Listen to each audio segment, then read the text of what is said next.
The data I chose to work with is the Calgary crime statistics between 2017 and 2020 from the City of Calgary website. The data includes variables including the general location and time of where and when crime occurred, as well as the type of crime and the number of residents living in a community to demonstrate the potential impact of crime.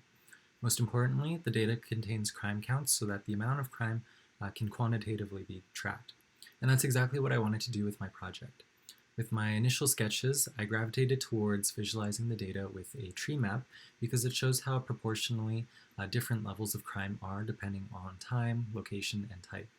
I also wanted to explore my creativity because there are already a lot of bar charts out there, and tree maps have a lot of surface area to play around with in terms of design.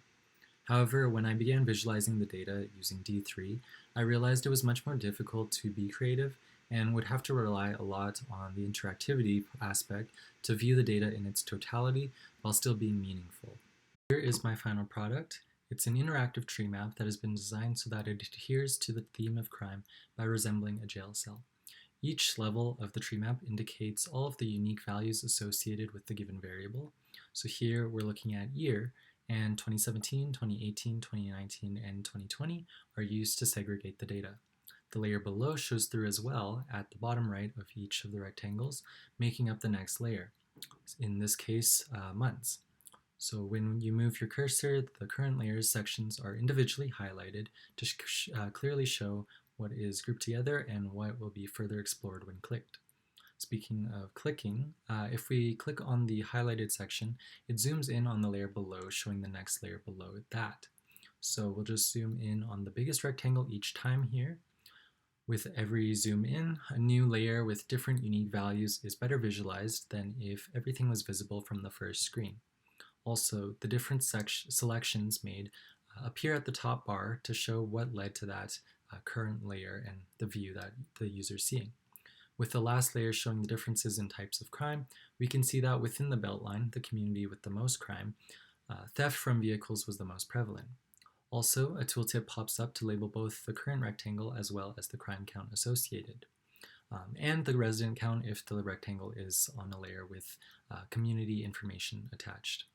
So by using all of this base and encoding the data mainly via the visual variables position, value, and size, I've created a much more engaging representation of the Calgary crime statistics data that could help inform decision making by policymakers or even for individuals to navigate Calgary safely. Now going back to the data, the most important column is the one with crime count. The variable crime count is a quantitative ratio because 0 is fixed and it is a count that stands alone. Moreover, crime count is a measure that, meaning that it can be aggregated, which is what's necessary and what's occurring when using a tree map. This data is visualized the most within the tree map and in a variety of ways. Obviously, the crime count is encapsulated in the size of the rectangles that make up the tree map. Similarly, the size of the inmates within each rectangle further encode the crime count information. And as standard with tree maps, the boxes are also ordered positionally so that the largest start at the top left and then the smallest start at the bottom right. So the different levels of crime count can be seen very easily that way. Lastly, the crime counts are also encoded through value. To maintain informative use of value, I chose a gray sequential value scale, so the value of gray corresponds to the crime count. In an earlier version, value correlated with the size of the rectangles, which is more of a proxy for crime count, but this was misleading the more zoomed in the visualization was, since the actual crime counts would be small, but show up just as dark as previous layers because proportionally they're the biggest of their current layer. So encoding crime count with value shows the amount of crime more accurately with respect to all of the layers. While I also considered using color, I wanted to make sure that I didn't introduce any perceptions. None of the dimensions in the data have an inherent connection with color, so they would just be randomly assigned a color if I did that. Also, it would make the visualization less effective because comparisons between rectangles with both different hues and colors would be less spontaneously perceptible.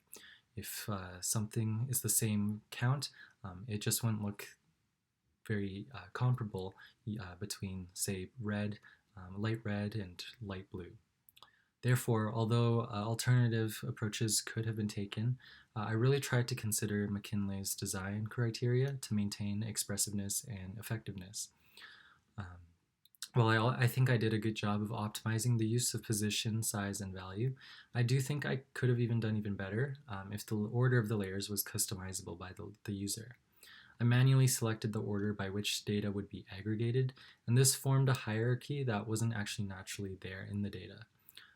But a different hierarchy could have been formed, and this would lead to different conclusions, as the data would have begun aggregating differently, and therefore would have different crime count values, even if similar options were picked as compared to with my choice and my current design.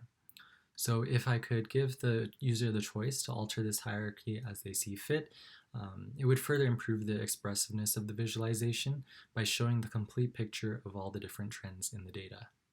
Overall, I am really happy with the visualization I produced. I started with a more ambitious design, and although I couldn't really achieve them as much as I wanted to, they gave me a schematic by which then I could cut back on it and use what is actually achievable through D3. So kind of merging my creative vision with what's pragmatic and realistic. What I realized didn't work for the most part was trying to be creative.